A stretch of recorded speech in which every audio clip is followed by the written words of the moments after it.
R.S. Sharma, history teacher. I am going to discuss you about French Revolution and causes of French Revolution. Today,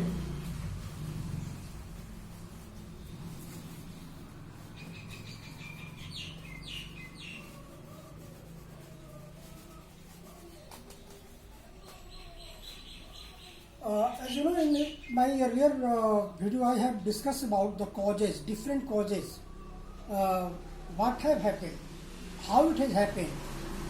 French Revolution was one of the milestone revolution. The world knows that, and each and every country who came after the slavery, who came from the chain of slavery, has got something from the legacy of French Revolution. So that revolution has some causes. Some causes I have discussed earlier. Now I am going to discuss one important cause, and that is the role of philosopher.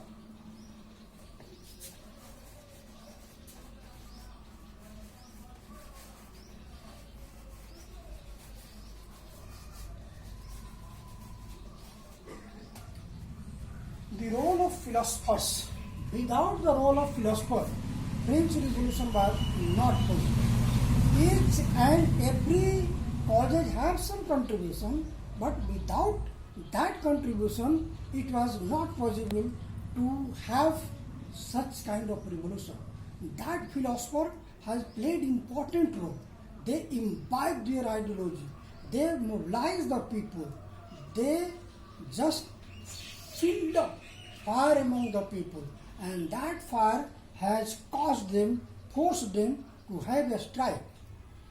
Today, I am going to discuss some names of philosophers, their ideology, and their book. First of all, I am going to discuss about one important Jean-Jacques Rousseau.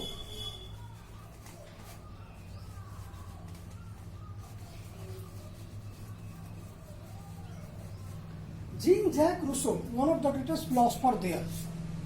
He has written the book Social Contract. Must remember the name Social Contract because one important line was already famous from that book. The man is born free, but everywhere is in chains. That important milestone slogan came from that book, the Social Contract.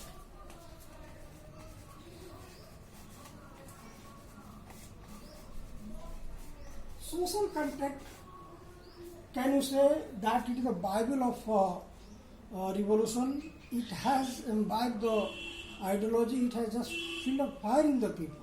And that people have started thinking about that. What kind of discussion is going on? They have started discussion in every chalk, nookers and the platform, every public places.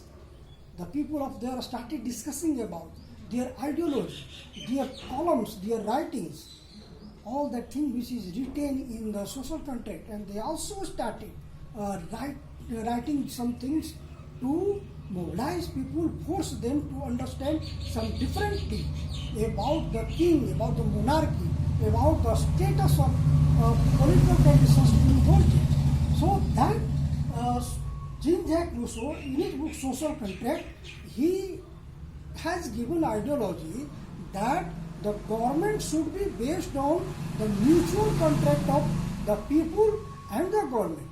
Completely he denied the role of monarchy. He has advocated that the role of people is very important to form a government, and mutual contract, social contract between the two parties, people and the government, is very important. लोगों का असर भी पड़ा. The people started thinking some differently. And another philosopher, that is Montesquieu. Montesquieu, the spirit of lodge.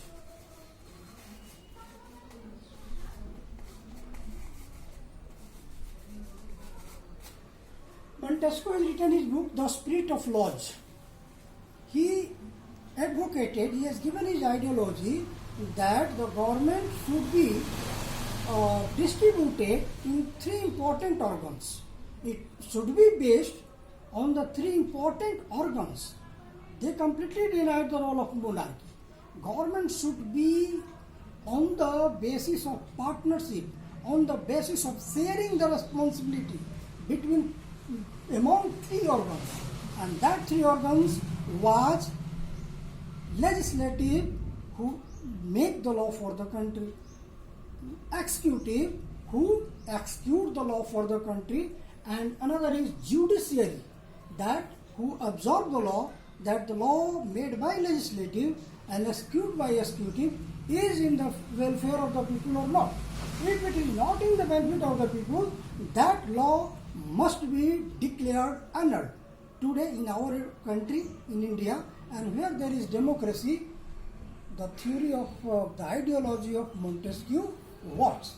So Montesquieu in his book The Spirit of Laws completely advocated the idea of distributing the power among three organs.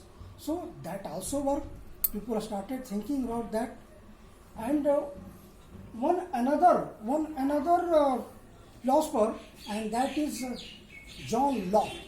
John Locke has written his book, Two Treatises of Government.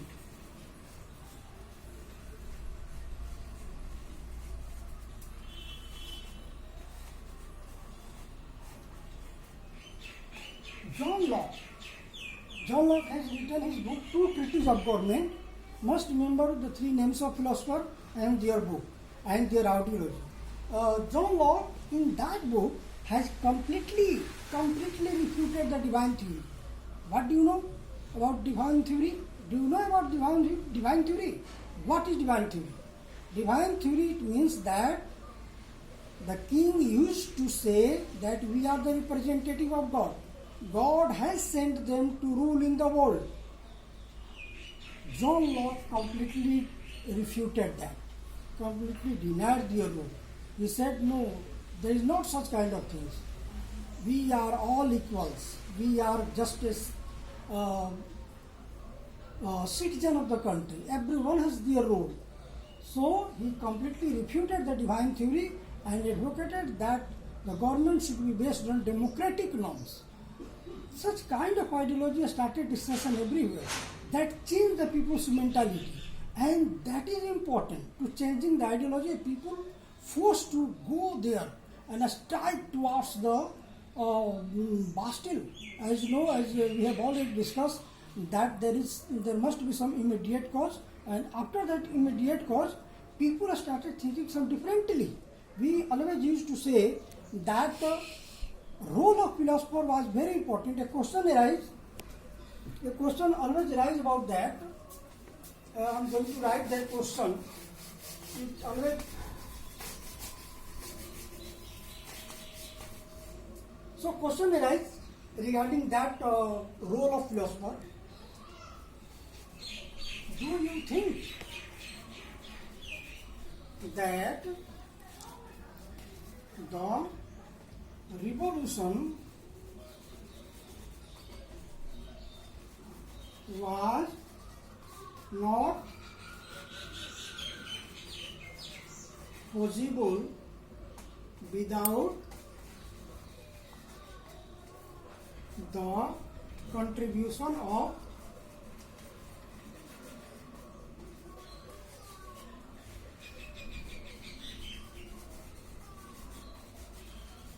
philosophers?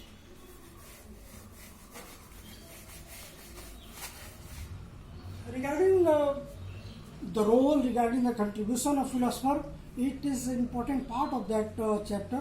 Always used to ask, and you wish you that in any examination it can be very useful for you, and not for your examination point of view, for understanding point of view, the role of philosopher is very important. Where there is a revolution, there must be some mental fire which has been raised by some people, and they are the philosopher who has imbibed their internal quality, inner power, and the people used to think some differently. That thinking changed the mentality, that thinking changed the conditions, and that forced them to have a strike, and that is the cause of important points of French Revolution. The contribution of philosopher, the role of philosopher. Thank you.